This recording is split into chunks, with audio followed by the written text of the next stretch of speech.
That's our warning. So if you don't know, Brittney Steverson, Brittney is one of our account executives out of Nashville. So she actually is going to talk to us a little bit about her background, but she got started as an account executive when she entered the realm of Gannett. So Brittney, when you joined, how long have you been with the company now? Yes, so I've actually been with Gannett since 2017. No, actually since 2016. I will hit, I believe, 4 years in November of 2020. And I actually came on board as an account manager for a key account desk. And then upon the departure of that account executive, I ended up actually taking over that keys desk. So you joined the dark side. Yes. After we had a departure. Yes. I remember that. So Brittney has come a long way. And I think some of your account management background really lends to the success that you've had. So talk a little bit about, because I find your day and how you're trying to operate right now really fascinating. So talk a little bit about what you're doing on a day-to-day basis to kind of try to set yourself up for success when day-to-day looks completely different now than it did 4 weeks ago. Yes, so it does definitely look a lot different. As most of you all know, I actually live in suburbs north of Nashville, so I used to have to spend about an hour to an hour and a half commuting into the city every single morning. So I will say not having to do that has been very beneficial to my overall just mental health and has alleviated a lot of stress. However, I do miss you guys. I mean, I do miss the office environment. But so now instead of having to wake up at 5:30, 6 o'clock every morning to have to get ready to then commute and be in the office at 8:30, I still start my day earlier. So I sign on every day at 8 a.m., but I actually wake up between 6:30 and 7 every morning. And that just allows me to have some like me time and to be able to just get in the right mindset to start my workday. So during that hour and a half, I definitely drink endless amounts of coffee, hang out with my dog. This morning I read a couple chapters in a book that I'm reading. I meditate, and sometimes I talk to my friend Caroline in the morning just to kind of set myself up for the day. And then at 8 a.m. sharp every single morning, I have a team huddle with the Keys team as well as my leader, Ryan. And during our team huddle, we spend probably about 10 or 15 minutes just talking about our day and what we're going to go through. And then we kind of have just some time to let off some steam, to pick each other up, to talk about things that are working and things that aren't working, to really piggyback off of each other, and just set ourselves up for the day. Following our team huddle, I then start to just dig into my inbox. So what does my day look like? Taking a look at my calendar. I will note that I've always been someone who has blocked off time on my calendar because I'm very like ADHD or whatever you might call it. And I jump from item to item. So being able to really outline it and know where I'm going next and what I need to be doing at a given time is really helpful. So I block out time on my calendar for prospecting. And I don't try to get all my prospecting in 1 2-hour or 3-hour block. Sometimes I'll block it out for 30 minutes. Sometimes I'll block it out for an hour. And I'll label it and give myself descriptions. So, from this hour, I might be prospecting, doing phone calls, and this is the vertical I'm going to hit. Or these are the 10 businesses that I know that I need to hit during this time. And then I'll block out time for walks. I know that it takes me 15 minutes to hit a loop in my neighborhood, so I'll block that time out. Making sure that I'm blocking out time to follow up with my current clients. So not just prospecting new business, but we all talk about these virtual hugs, making sure that I'm reaching out and trying to have some type of touch point or conversation with current clients. And then also, blocking out 30 minutes at the end of the day to make sure that I'm doing just my regular admin tasks. So make sure that my Salesforce is as up to date as I can get it, to make sure that I've logged some of the activity from the day that I've done, but just trying to stay on task as much as possible. And, sometimes when I feel like I kind of jump out of doing what I'm supposed to be doing in that given hour, sometimes just making adjustments throughout the day, but nothing crazy or nothing drastic, just because I know the type of person I am. And I think everyone can attest to this.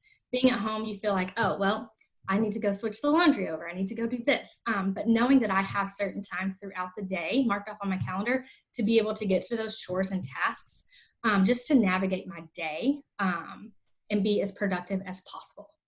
Okay, so you're setting a lot of structure for yourself Very internally. much so. Yes. So talk to me a little bit about how you're managing your current clients. What does that look like now compared to what it did before, or are you managing them the same way? No, so I feel like I talk to my current clients much more now than I ever did before. Whereas, we might talk once a week or once every other week just to go over, well, how is this going? Let's talk about creative updates, or even being able to drop in. I talk to a lot of my clients 1, 2, and 3 times a week now. Some of them just because me reaching out to them kind of keeps them focused on, their day to day, and then also giving them just insights on, different things that we come up with. So we have a lot of just different creative conversations. So, we might have 30 minutes at the front end of the week, but the client might have more time at the end of the week. So we can, we have multiple touch points, I guess I could say. And, I try to start every Monday with following up with pretty much everyone, whether they're an active client or there's someone that I've talked to. They might not advertise with us, but someone that I still communicate with some type of tidbit. So like last week, for example, just sending out the Google My Business updates to my current clients, and then being able to have conversations around that. As far as other touch point goes, I try to, every active client that I have, try to block anywhere from 15 or 30 minutes off for, every single week, to just have like a grounded conversation, right? So just to understand, what are they doing? Has anything changed? And then just having those conversations around, them having to pivot their business model, them being able to tell me a little bit about it, and us being able to bounce ideas off of each other. So definitely talking to people a lot more than I have previously. But I think that overall it's built a really great relationship with every single one of them. I'll tell you one, for example, a conversation that I had last week. At the end of our conversation, she was like, let's just take your work hat off for a second. Let's just talk, friend to friend.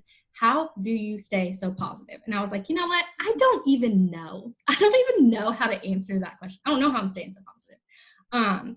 But after thinking about it, I feel like I am positive because I have positive people around me. So starting off my day with those huddles and being able to talk to my team, and ending every day talking to my team, keeps me focused and reminds me why I wake up and do this every single morning.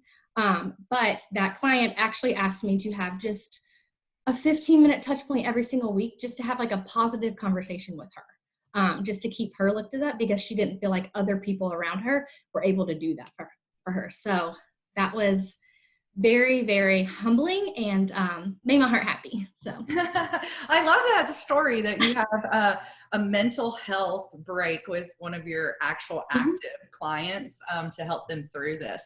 So we talked about that scenario, and you mentioned that you send over tidbits. Can you talk through what you mean by that? So what's some of the information that you've sent over to a client, and then how have any of them applied that information?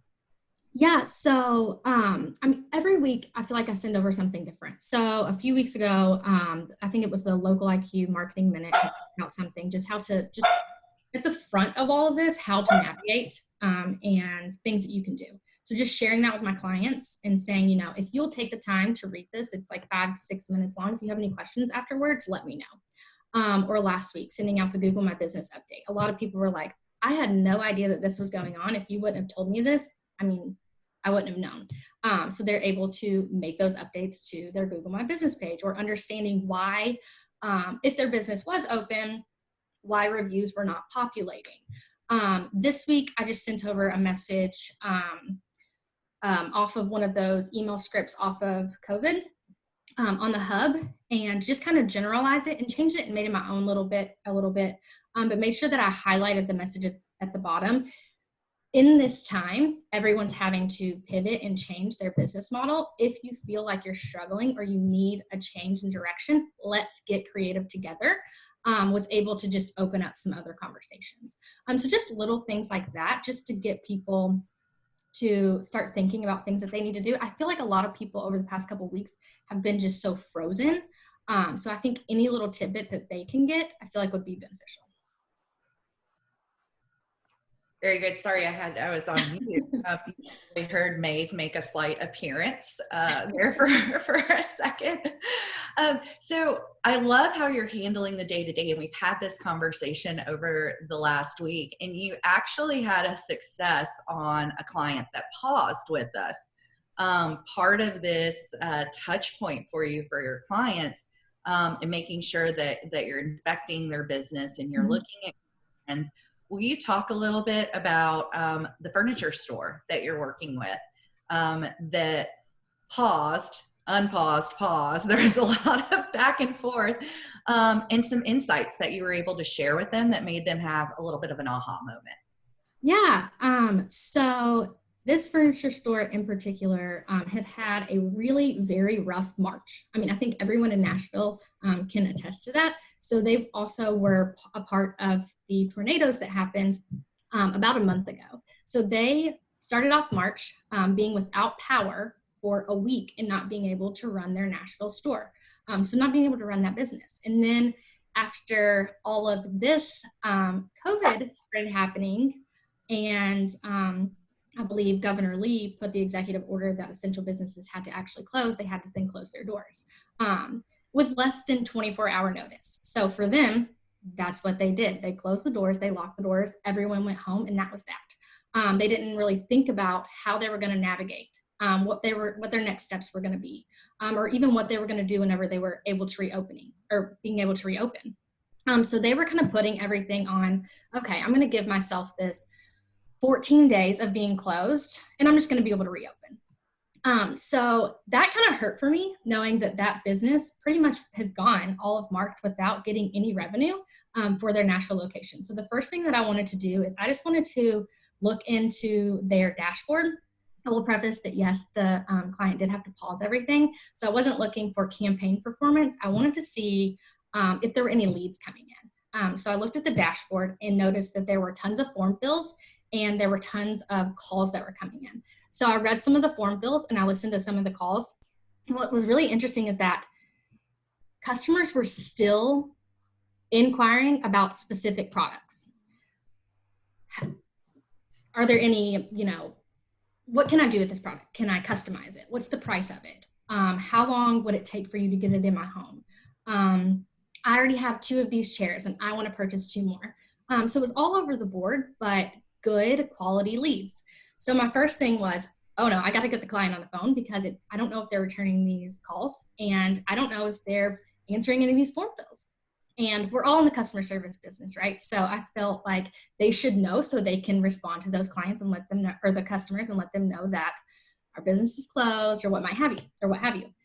So first started, Brittney, just to make sure everyone's on the same page. So we had paused all of their active advertising, but because we have tracking scripts on the site, we can still see phone calls that are coming in from organic traffic or direct traffic, or other referrals or blogs that they're on. So you were tracking leads that were coming in, but they weren't necessarily tied to our active campaigns at this moment. Right. Okay, very good.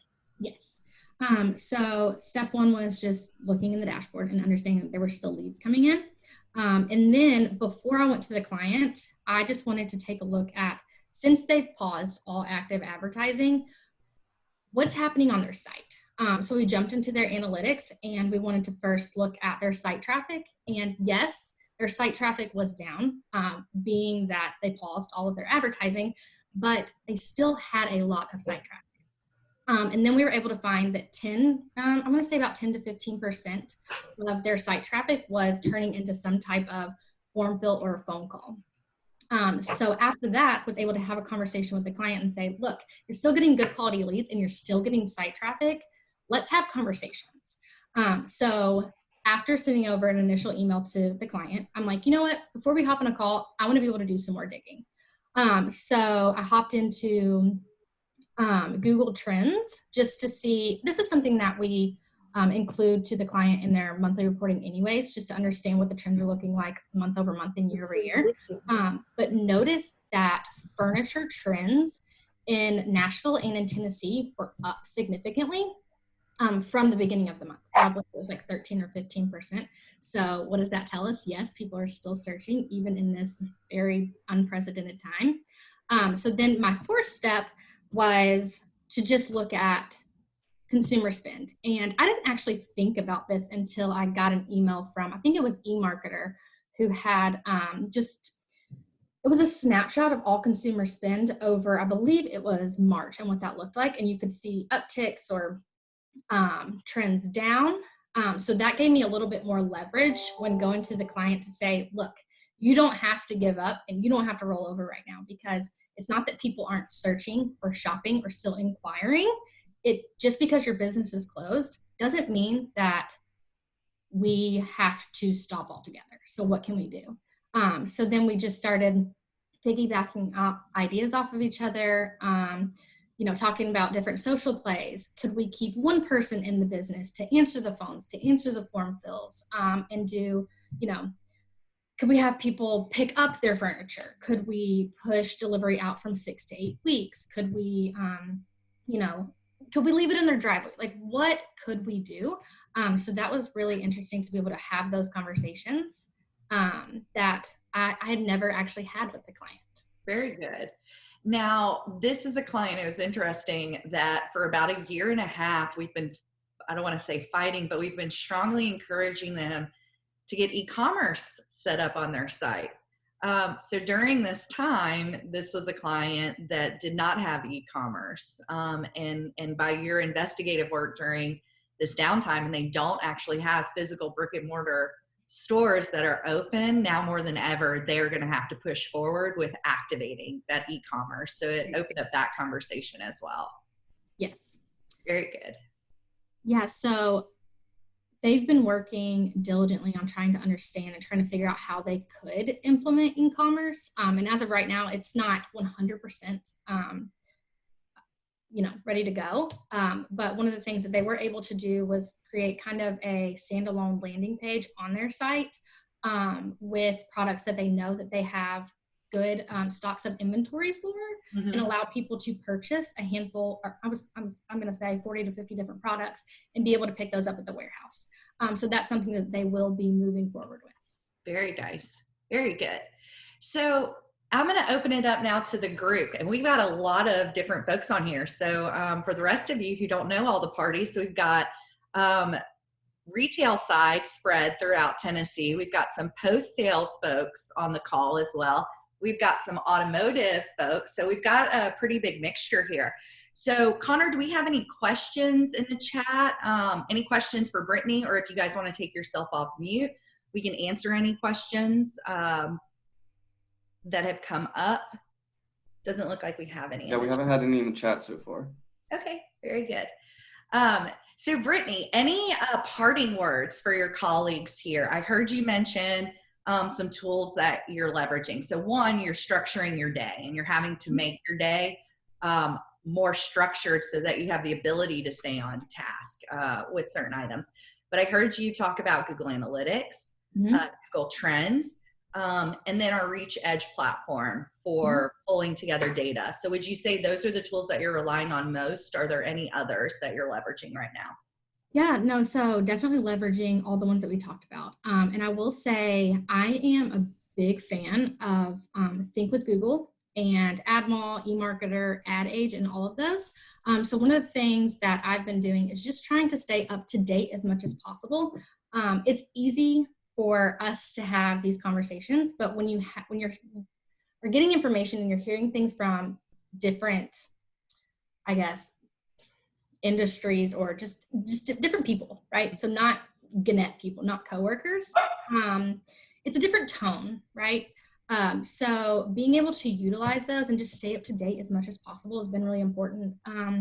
I've been trying to do some of the Google, I think it's Google Digital Garage. So just doing some of the certifications and stuff like that, but just trying to make sure that it might not be every single day that I learn something new these days, but at least every single week, trying to make sure that I'm challenging myself and trying to learn as much as possible. So that's one thing that I would definitely recommend. And definitely structure your day. It's important. I know that my time management skills have never been good. So this is the best way for me to be efficient and effective and just productive throughout the day.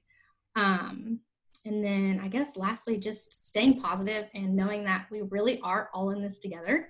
And if at any time you need to pick up the phone and call me really quickly, I'm here. I know that I talked to a couple of you more than I ever did before, but it's important and it's been really helpful. Very good. Well, one of the reasons that we asked Brittney to do this first session is she is structuring her day very well.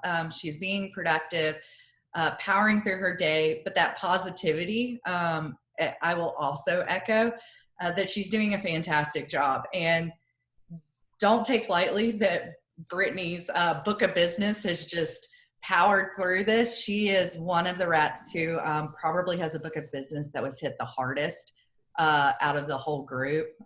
So she has powered through, and right now she's just loving her customers one step at a time. So she's done a fantastic job, and that's one of the reasons that we wanted her to kind of talk through how she's structuring her day and some of the things she's doing to try to be successful, even if that doesn't mean revenue now. These conversations with customers and helping them along this process, what we're hoping is that she'll be rewarded tenfold, right? Once everybody is back up and running. So she is absolutely fantastic. I see Patty saying something in the chat that you're infectious. She absolutely is. No pun intended for COVID. So I very much appreciate you being our first contributor on this talk session. This upcoming Thursday for the group, we are going to have one that's based around creative. So oftentimes I hear from reps, I'm not a creative person. I have no idea what creative should look like. How do I know the difference between good creative and bad creative? Or sometimes I know something just doesn't resonate with me, but I'm not sure how to relay that back to an artist. So we're going to have a talk session on Thursday. Joshua Swindle is one of the managers out of Nashville, but he also has a background as a graphic designer. So he's going to help contribute. So that way you guys get some feedback on if you're part of